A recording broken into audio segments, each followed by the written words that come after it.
Well, it is February 9th, 2026. Decided to come out here to downtown Vancouver, dropping off my daughter at her ballet class, and decided to spend the time while I wait, kind of browsing around, because I haven't been out here in quite a while. Of course, had to make sure I paid for my parking. Recently, this downtown area has become a lot more strict with parking enforcement, and if you don't use the Parking Kitty app or the machine here, they will give you a pretty big ticket for parking illegally. Well, welcome to Vancouver. If you're wondering which one, it's not the one in Canada, it's the one here in Washington. Still here in Washington, but regardless, welcome to Vancouver. Just a couple days ago, I was over at the Vancouver waterfront, kind of walking around and doing an update video about what was going on. And I mentioned that over here on this side, this is kind of like the retail side of things. There's also a waterfront over here that's much nicer and it's been redone just a couple of years ago. Although the other one has nice charm, this new area definitely has some really cool stores and really good restaurants as well. And surprisingly, this old clock is actually correct. It is 5:14 p.m. right now. I love how instead of tearing down old things, they just restore them and keep using them, because you definitely don't see things like this in every downtown. So I might be a little mistaken. It's actually not as old as it looks. Seems like it was built in 1998 by a company in Cincinnati, Ohio. But they obviously used an old design of what clocks used to look like. One of the really cool things about this downtown Vancouver area is just the old buildings. I mean, they really don't build buildings like this anymore. Here is an old church. It's a Main Street Church. And it's just an amazing building, especially with this cloud background. The sun's trying to break through right there. Got a couple favorite little places here. There's a little Main Street vintage shop. Has all these cool antiques and unique things. I always enjoy going here, kind of browsing to find things that you really can't find at the normal store anymore. And right at the corner of this little strip mall over here is this little Hawaiian, I guess it's a restaurant and bar, almost like a tiki bar type thing. And it always reminds me of the Disneyland, like the tiki room type feel to it. Has some really cool decorations out here and signage. A really cool mural right in front. Makes you feel like you're either in Hawaii or you're right there, right about to get a Dole Whip, right? This little monkey right here drinking his beverage of choice. His little bird friend and the tiki there as well, and all the bamboo, and there's more decorations inside as well. Isn't that cool? I haven't tried this yet, but that's on my list to try for sure. It might be a good little date night adventure. I'll have to take you along to show you what this place has to offer. And that's right next to that antique store. Speaking of which, I should probably go in there and take a look. I haven't been there in quite a while. Well, sadly, it looks like they close at 5 o'clock, which gives me only about 8 minutes to browse. So I'll have to do this next time. This mural actually feels like the street continues right into the wall. It's almost like one of those cartoons where the character is gonna try to go in the street and splat against the wall. Somewhere just around there. It's actually a little bit, has some scuff marks. You wonder if people made the wrong turn and try to go down the street instead.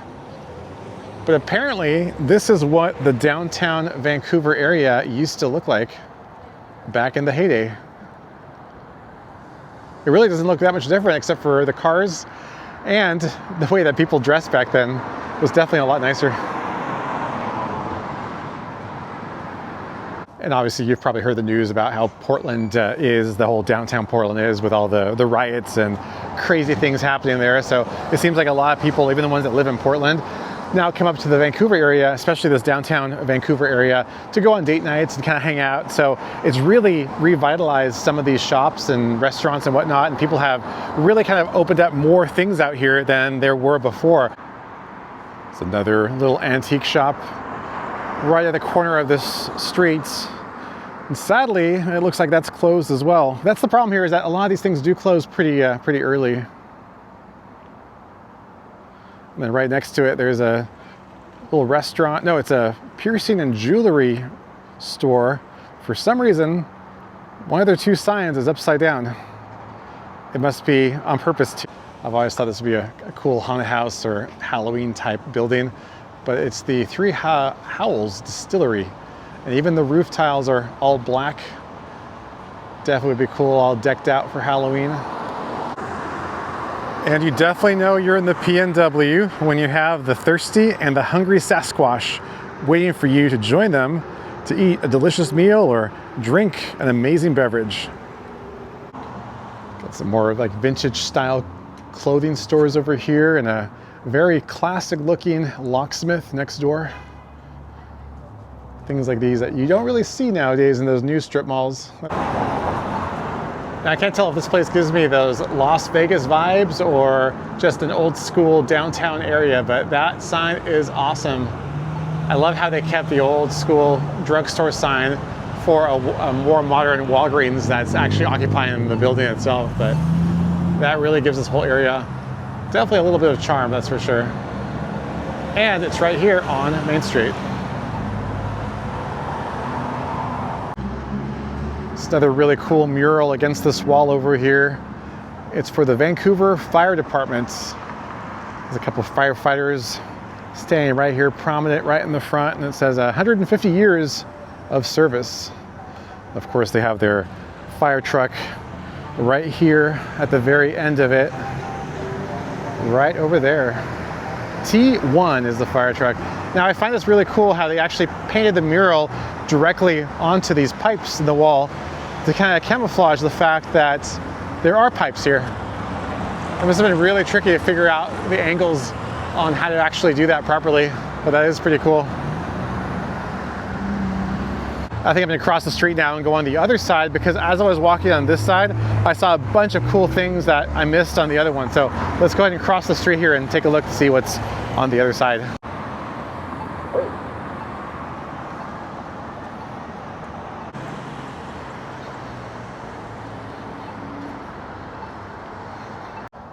They have some pretty good directional signs around here, so if you're not from the area, it makes it pretty easy to figure out which way to go for what, including their Vine station, which is their public transportation. Quite a few buses in and around this whole area, which is convenient, especially if you don't drive or don't want to drive. And yet another awesome mural. I love how they turn just a blank looking wall into just a piece of art, and nobody's graffitied over it, which is amazing. It still stays, kind of showcases that new area, the new waterfront I was talking about in downtown Vancouver, where there's some townhomes and bridges, and obviously the new waterfront walkway itself. And then down the side roads are normal houses, really cool looking houses, but definitely just residential areas. So if you live in this area, you can literally just walk downtown just a block away, get some amazing dinner, come back, take it home, stroll downtown, do a little shopping at the vintage shops or the antique stores. So pretty convenient. You can see some of this cool architecture of these homes too. Every single house is just a little different, almost like how downtown Portland is. And then across the street here, you have more of the multifamily, newer condos. And there's the downtown area, very close. Lurking from beneath the Vancouver streets here is this huge tentacle, which I think it belongs to a giant octopus.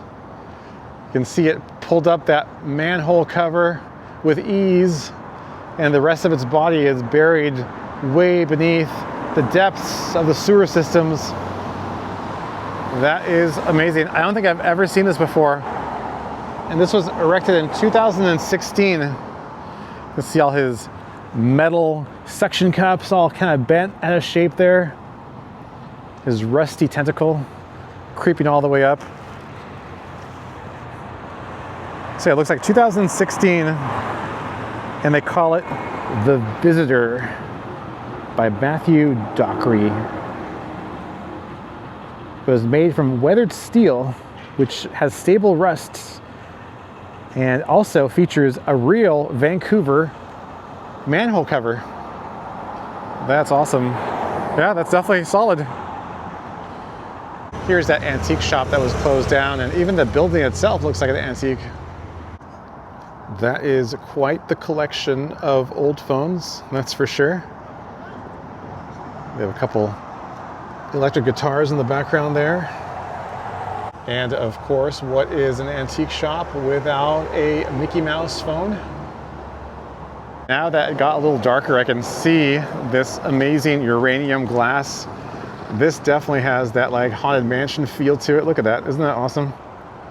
Apparently it's made with real uranium, and I haven't wanted to own any of this because I feel like it might not be the safest thing to have in your house, but to look at it from a distance like this is, is pretty cool. Looks like this lady is really happy to see me here. She's all smiles. She's like, come on in. I don't bite. And I have some cool things you might want to buy. Oh, this is awesome. Look at this. Oh, and this one right here, she is ready for a kiss. Unfortunately, I am not ready for a kiss. I am happily married. I am so sorry to break it to you, but I just can't. Well, things are getting a little bit dark. My daughter gets out in about 4 minutes from her ballet class, so I think we should probably call it a night. Thanks again for watching. Until next time, we'll see you then.